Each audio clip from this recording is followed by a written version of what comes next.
अस्सलाम वालेकुम, मैं हूं आपका एस्ट्रोलॉजर सलीम समी। खुशामदीद सियासत और नजूम के ऊपर। आज हम बात करेंगे मार्स प्लैनेट्स की 2024 में और 25 में, क्योंकि मार्स पाकिस्तानी चार्ट में इंतहाई स्ट्रॉन्ग माना जाता है, क्योंकि यही एक वजह है कि हमारे यहाँ फौज ने एक लंबा अर्सा तक, बल्कि जब से पाकिस्तान बना अब तक हुकूमत ही करती है, चाहे वो पीछे बैकग्राउंड में जाके या फ्रंट पे आकर। पिछले 2-2.5-3 सालों से तो बिल्कुल फ्रंट पे आके ये चीज़ें हो रही हैं, यानी बैक पे है लेकिन फ्रंट पे अब बुरी तरह शामिल है इस चीज़ के अंदर। तो मार्स की कंडीशंस देखते हैं। फिर 26वीं आईनी तरमीम में 2 साल और बढ़ा दी, 5 साल मुद्दत कर दी है चीफ ऑफ आर्मी स्टाफ की। तो क्या मार्स की जो कंडीशन है आगे फ्यूचर में, सिर्फ हम यहाँ पे आज मार्स ही की बात करेंगे, तो उसको लेकर आगे देखते हैं कि आगे क्या ये पॉसिबिलिटी है कि ये पूरे अपने 5 साल कर सकें। इसके ऊपर बात करते हैं।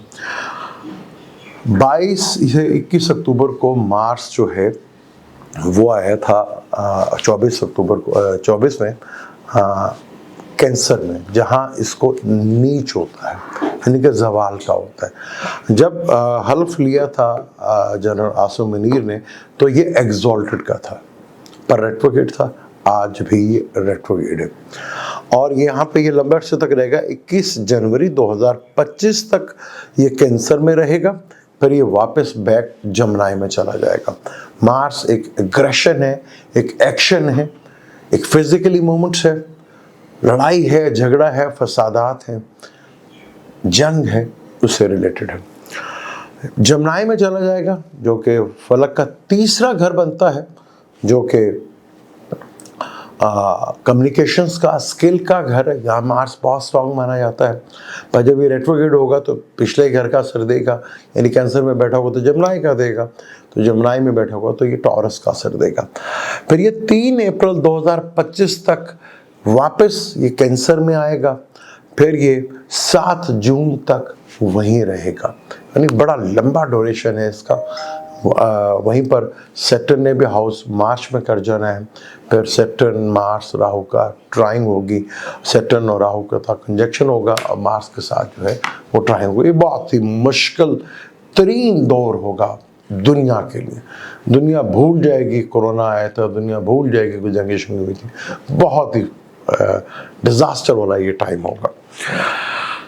मिथुन से शुरू होगा और मैक्सिमम ये सेकेंडरी तक का सफ़र पूरा करेगा 2025 में, लेकिन उससे ज़्यादा चीज़ें सूरत हाल हैं।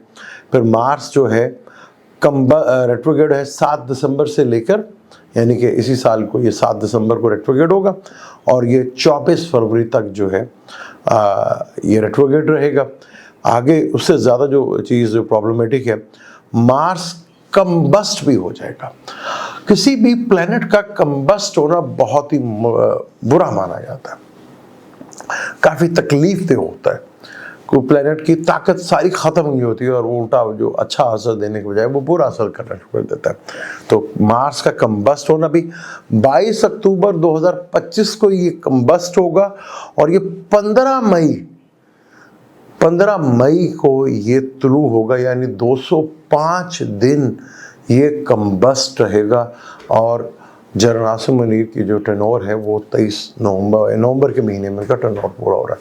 तो यहाँ से अगर हम कंडीशंस देखते हैं, और जैसे ट्रम्प साहब का एक नारा है कि दुनिया में पीस लाएं, अमन लाएं, तो ऐसा कोई सूरत हाल नज़र नहीं आती।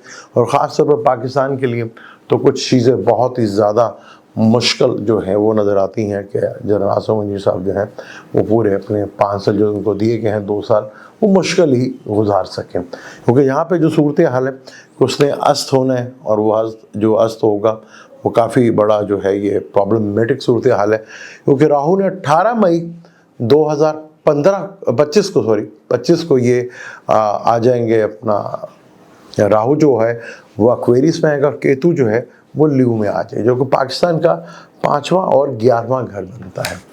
तो ये सरबराहों के लिए जब 5वें घर में कोई प्लेनेट हो और 6ठे घर में भी हो और 10वें घर में भी हो, तो ये चीज़ अच्छी नहीं मानी जाती। तो यहाँ काफ़ी बड़ी प्रॉब्लमेटिक देखने को मिल सकती है कि मार्स की जो कंडीशन है वो इंतहाई डिस्टर्ब है।